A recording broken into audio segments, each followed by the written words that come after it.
Hello à tous et à toutes. Nous sommes aujourd'hui le mardi 3 mars 2026 et je suis heureuse de vous retrouver pour cette nouvelle guidance, ma dose de bons conseils angéliques pour le mois de mars 2026.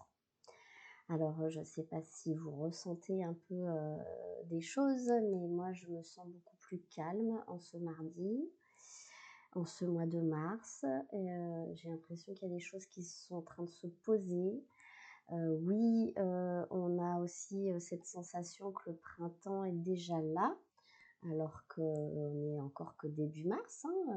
Normalement, nous devrions attendre 3 semaines.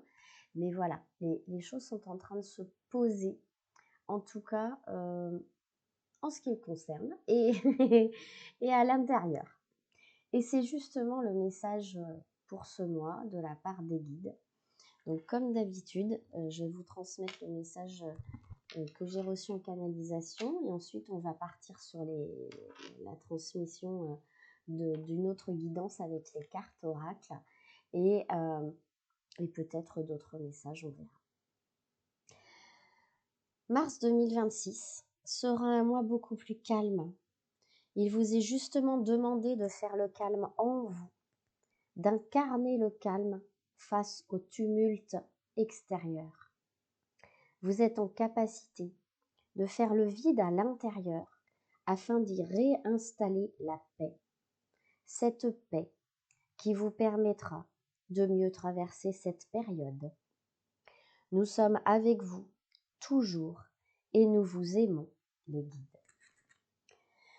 Voilà, donc ça présage d'un mois beaucoup plus calme, n'est-ce pas, que ce que nous avons vécu ces dernières semaines, qui étaient très très très remuantes, n'est-ce pas?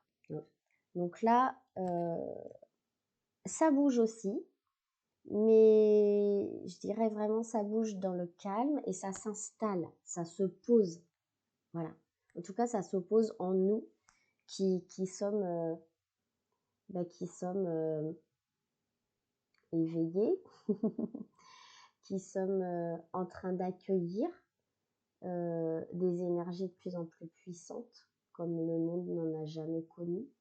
Et oui, peut-être qu'en face de nous, c'est le chaos, mais à l'intérieur de nous, ça doit être le calme et la paix. En tout cas, je vous invite à vivre cela. Alors, Michael a des messages à nous transmettre.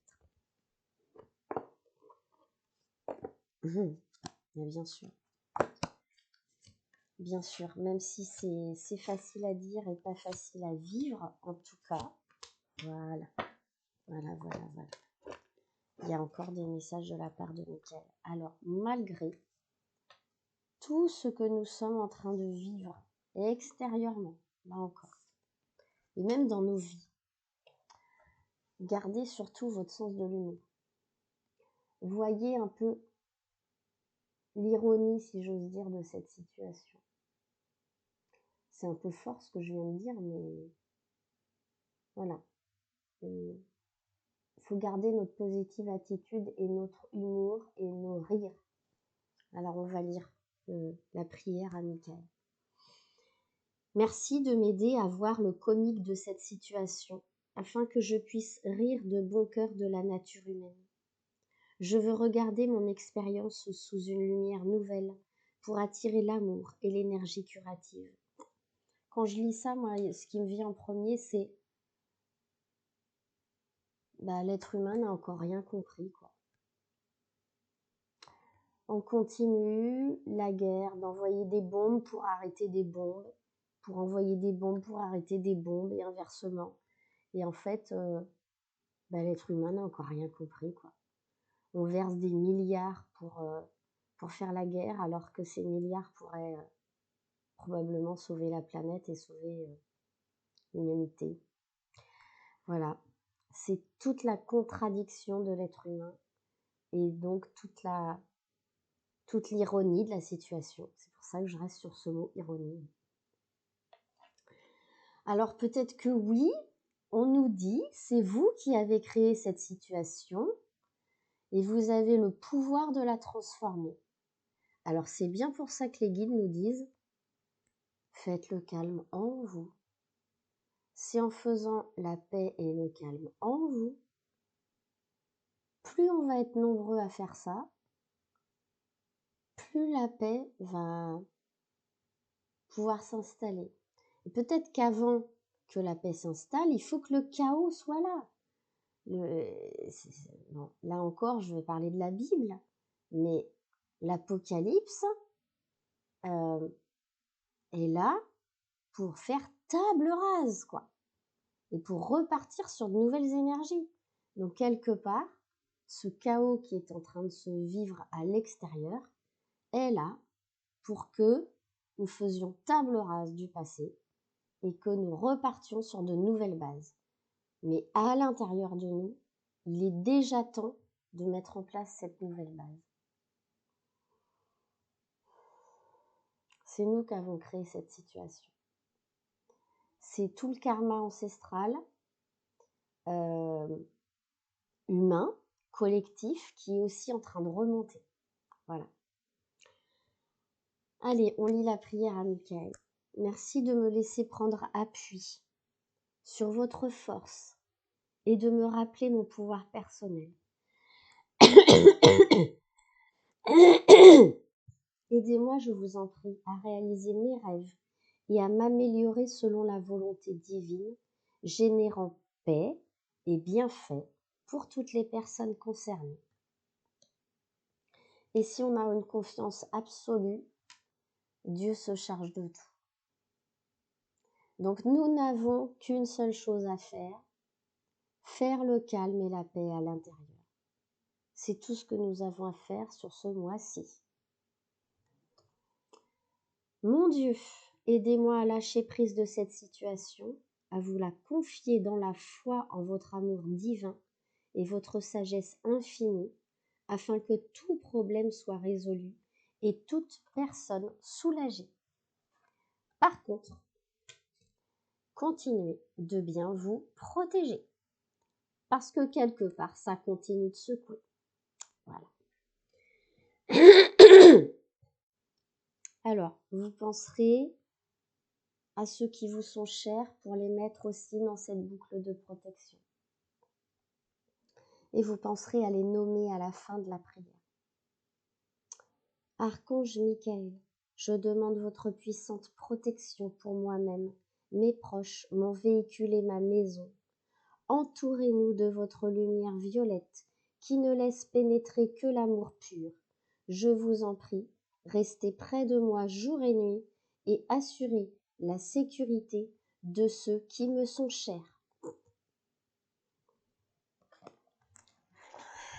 Voilà pour les messages de Michael. Quand je vous dis qu'il y a beaucoup de mémoires qui remontent, j'ai tiré l'oracle des vies antérieures.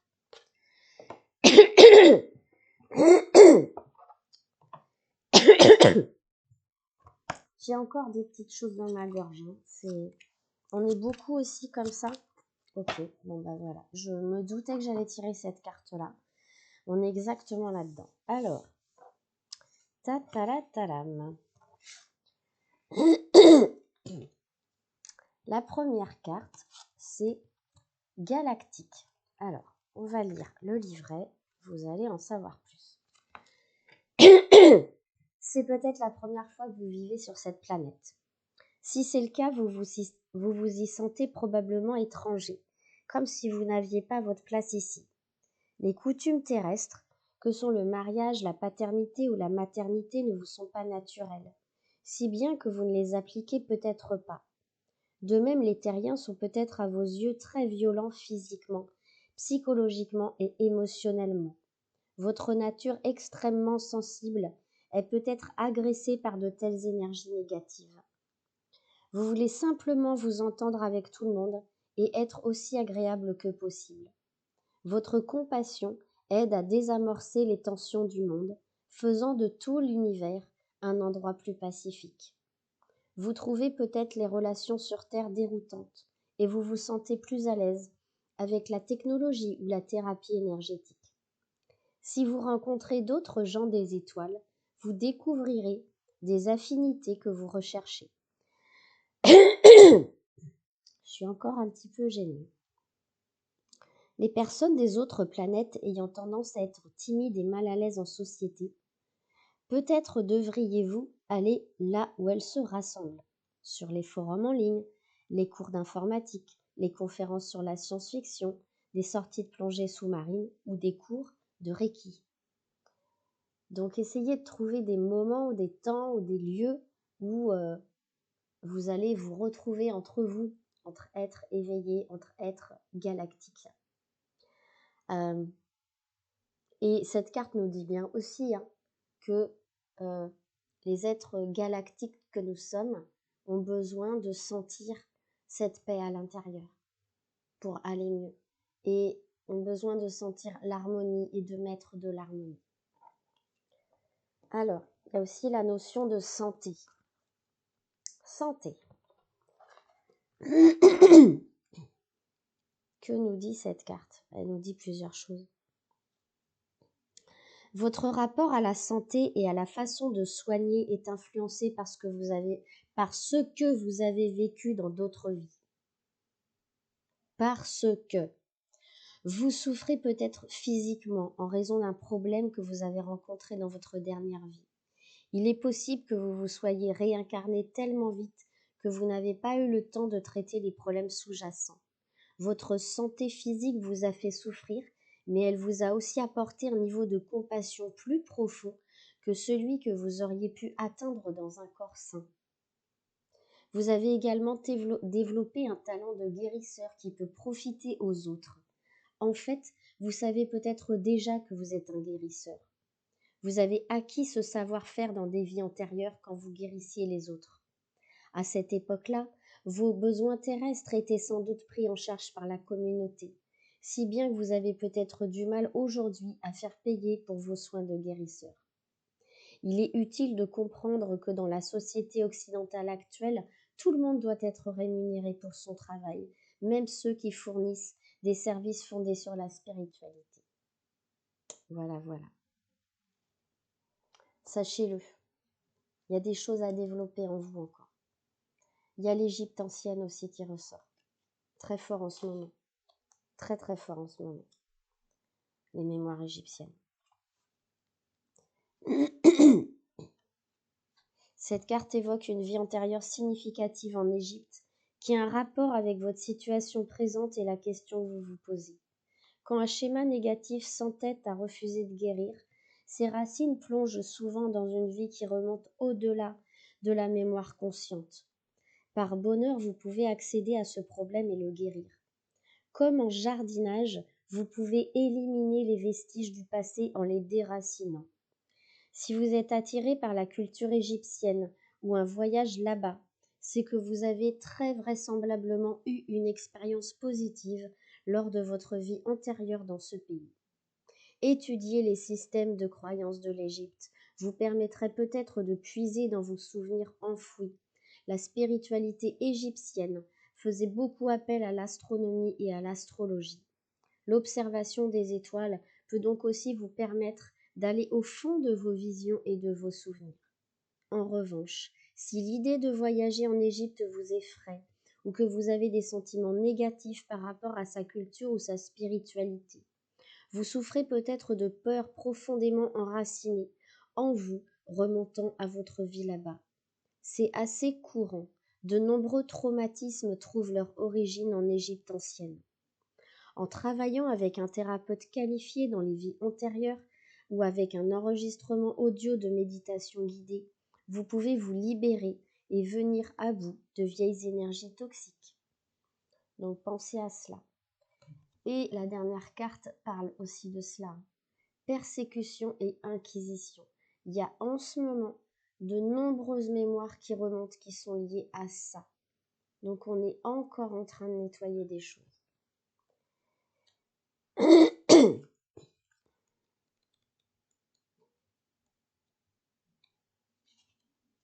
Je vais y arriver. Le fait d'avoir tiré cette carte est une confirmation de vos doutes. Vous avez été accusé de sorcellerie, de paganisme ou d'autres crimes par le passé. Vous avez grandement souffert des persécutions qui ont suivi et vous retrouvez cette peur dans votre vie actuelle. Dans le passé, votre caractère et votre comportement ont été publiquement passés en revue et vous avez été accusé pour des morts ou des mauvaises récoltes qui n'avaient rien à voir avec vous. Vos voisins et les autorités ont dit que vous jetiez des sorts, ce qui était un crime passible de peine de mort à l'époque. En réalité, vous étiez et êtes toujours une personne de cœur, avec la capacité de voir l'avenir ou d'utiliser l'énergie à des fins guérisseuses. Cette vie antérieure vous a rendu très sensible aux ragots et aux rumeurs. Si quelqu'un vous accuse à tort aujourd'hui, cela vous fait peur et vous bouleverse parce que c'est le comportement qui a entraîné une mort douloureuse dans des vies antérieures. Vous craignez aussi peut-être de reconnaître ouvertement que vous avez toujours un talent de guérisseur et de voyant. Inconsciemment, vous gardez secret vos dons spirituels pour éviter de recréer la douleur du passé. Pour guérir cela, sachez qu'aujourd'hui, les guides spirituels et les guérisseurs sont révérés et non craints. Vous avez accepté de vous réincarner dans cette vie-ci parce que le monde actuel a besoin des connaissances que vous avez chèrement acquises. Et le fait que vous soyez de nouveau sur Terre prouve que personne ne peut vous faire de mal de manière définitive, ni vous empêcher de poursuivre votre chemin spirituel. C'est ce pourquoi vous vous êtes réincarné. Ça, c'est moi qui ai ajouté cette fin de phrase. Nous avons les messages de la part des étoiles. Youpala.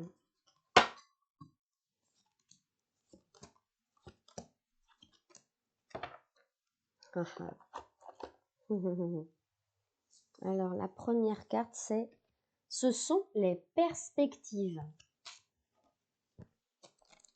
Alors, les perspectives, que nous dit cette carte? Les limites et la raison sont des conceptions humaines. L'infini des possibles est l'essence de l'univers. Donc, ça nous parle d'infinies possibilités, mais aussi d'intériorité, des différentes perspectives qui se présentent à nous, mais aussi des limites. En tout cas, il y a la notion du destin avec cette carte suivante. Alors, la carte suivante, le destin. Le hasard est bien souvent ton destin déguisé. Donc, pensez bien à observer, décrypter, étudier ou contempler parce que le destin est déjà à l'œuvre dans votre vie. Ensuite, c'est la notion des émotions qui est là. Les émotions sont comme des feux d'artifice, comme sur la carte. Elles peuvent surprendre, émerveiller ou inquiéter, mais elles doivent toujours être admirées. Là, on parle de votre émotivité, de vos sentiments, de vos émotions, de votre hypersensibilité et de la compassion dont vous faites preuve. C'est de cela dont il s'agit là sur cette carte. Après, il y a la notion du secret. Je ne sais pas ce que ça veut dire, on va aller voir. Brille le plus intensément possible pour éclairer les autres autour de toi. Alors la nuit la plus noire se transformera en pluie d'étoiles. Il y a la notion de mystère, de secret, de confidence, de discrétion, de silence. Je pense que ça fait écho à ce que nous ont dit les guides au tout démarrage de cette guidance, c'est-à-dire de faire le calme, de s'intérioriser, de revenir dans notre monde secret, mais pour installer le calme et la paix pour mieux rayonner. Voilà, je vois ça comme ça. Le dernier jeu que j'ai sorti, c'est « Je prends mon envol ».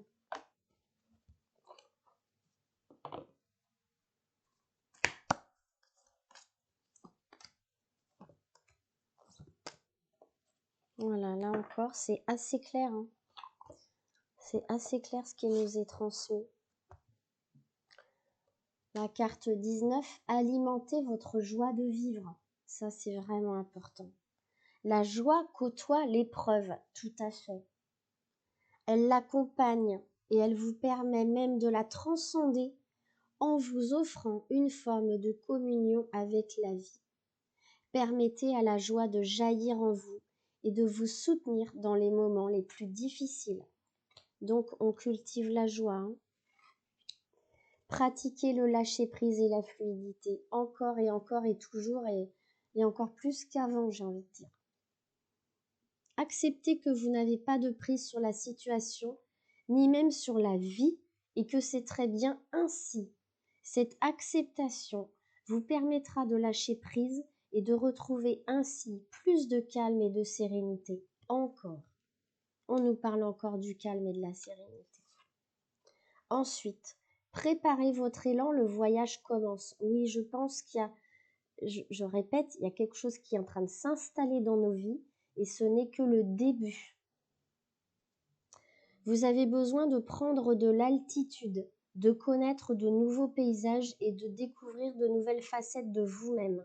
Prenez une grande respiration et laissez-vous porter par ce nouvel élan. L'aventure commence. Et la dernière carte de ce jeu pour les énergies du mois de mars, en ce 3 mars 2026, vous avez le pouvoir de réparer vos ailes. Donc, tout ce que je vous ai dit avant, c'est ça. Nous sommes en train de réparer des choses encore. Et c'est pour ça qu'on a besoin de faire le calme à l'intérieur, la paix, pour pouvoir mieux accueillir cette nouvelle part de nous. Prenez le temps nécessaire pour faire votre convalescence et laissez vos ailes retrouver leur vigueur. Ce temps de repli vous est nécessaire pour vous ressourcer et pouvoir reprendre votre envol. J'espère que c'est bien entendu pour tous. Le temps n'est pas encore à l'action, le temps est au calme, à l'intériorité. J'ai à l'extérieur les services de tonte de la pelouse qui viennent de démarrer. Donc je vais vous laisser vous souhaiter une très bonne journée et un très bon mois de mars. Et je vous embrasse. À bientôt.